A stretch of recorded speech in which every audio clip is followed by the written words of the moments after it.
On the way to self-discovery, so many people make so many mistakes, and those mistakes are the ones that shape us into wise and intelligent people, able to give testimonies and share our wisdom to the rest of the people. However, people can decide to use those mistakes in two different ways.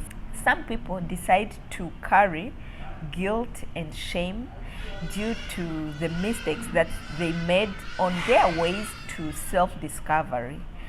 So in today's episode, we are going to talk about how to forgive oneself, but also how to get rid of shame and guilt. My name is Nasra Hassan, and this is Real Life Perspective. But first thing first, if you find value in the contents that we make, or if this YouTube channel inspires you in one way or another, kindly take some time to subscribe as a way to encourage us to keep serving you better, but also to keep inspiring you. Thank you.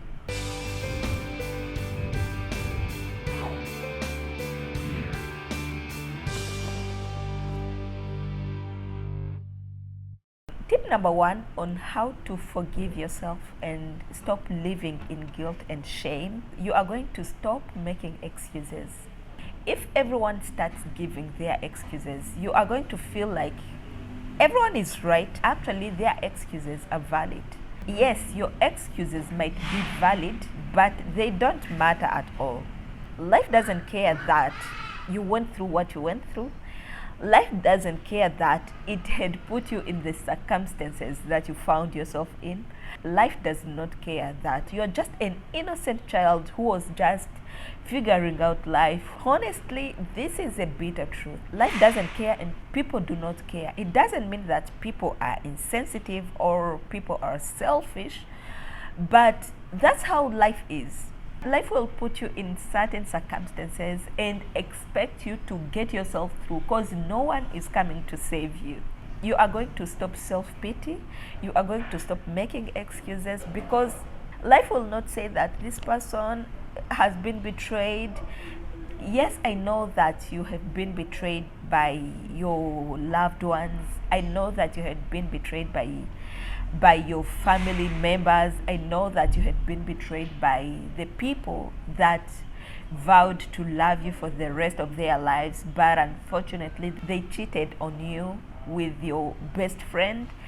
All those excuses are valid, but life does not go on your pace. Life has rules and regulations and structures that it expects you to go through in order to make your way through. Life will not pity you simply because you had gone through what you had gone through, because if that was the case, maybe life will be lenient to some of us. But no, life will put you in that circumstance, but it will expect you to get yourself through. Life expects you to make moves and not excuses. No one wants to deal with someone who makes excuses. No one wants to deal with someone who always talks negative, who always be like, I always fail. When I do something, it fails. They will let you along the way, because no one wants to move with someone who fails.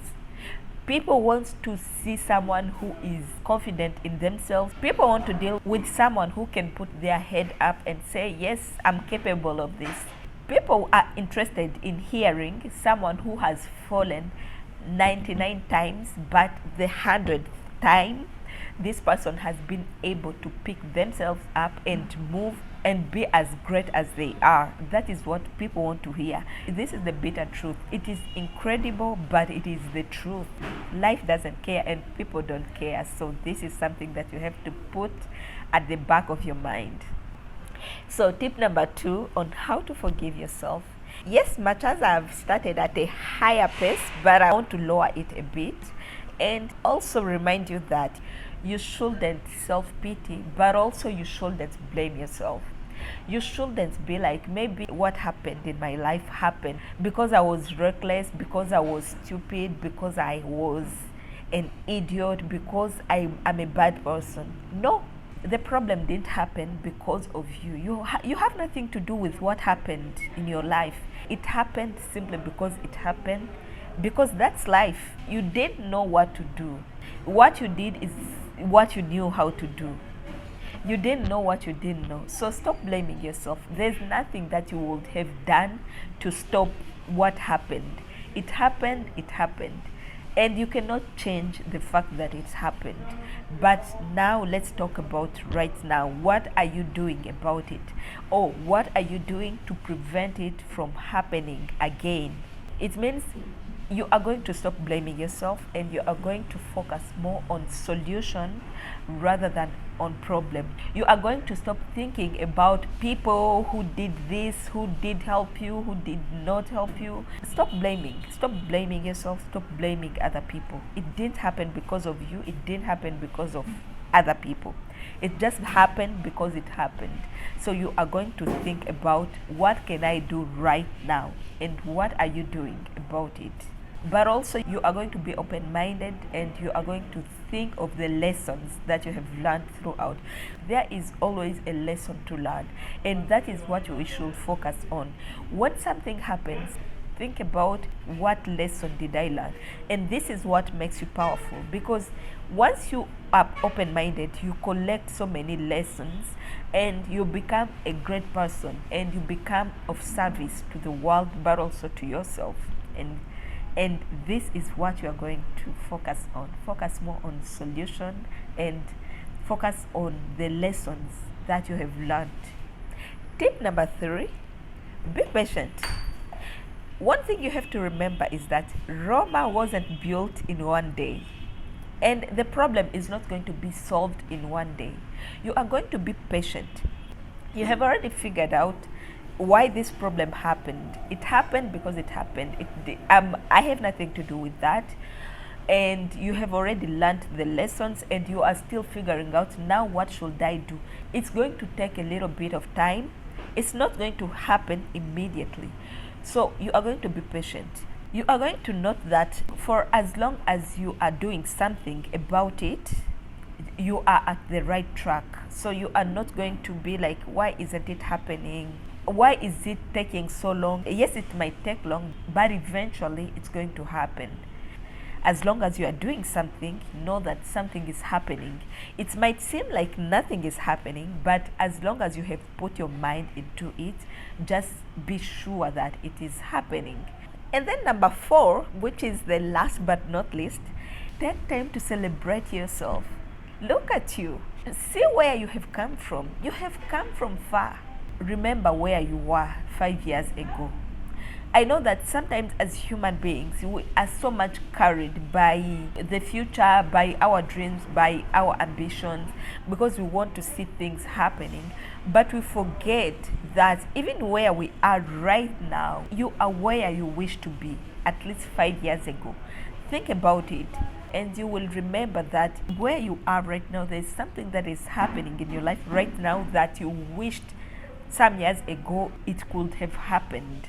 That's why you need to celebrate yourself. If you can, pop champagne just to celebrate yourself. You are actually greater than you can think. Sometimes we tend to take life for granted because we are so entitled. We think that it is my right to be healthy, it is my right to be alive, it is, I'm entitled. But you are not. Just remember how many people are in hospitals right now, in life support machines. Remember how many people are in prisons right now. They have no freedom that you have. I know that things might not be happening the way you wish they could happen, but at least you are free. But at least you are healthy. You have 2 legs, you have 2 arms. I know that there's so much happening in the world. Economical fluctuation, political fluctuation, so much is happening in the world, and we get so much affected by a lot that is happening in the world. But at least for as long as you have your breath, as long as you have your health, as long as you have your freedom, at least that is the starting point. As I'm talking to you who is watching, I'm also talking to myself. These are the things that we sometimes take for granted because we think that we deserve them. Some people are in life support machines. They can't even breathe the way we can breathe. Some people are in coma. So there are so many reasons for us to celebrate our lives. So we just have to remember that things are not yet the way how we desire, but eventually we have to keep hope. Hope is what keeps us going, and this is what we need, all of us. This is all I had for you, ladies and gentlemen. I hope this information has made sense. If you resonate with this information, kindly give it a thumb up, but also do not forget to subscribe and share so that this information can go viral, and also you never know who needs to hear this information.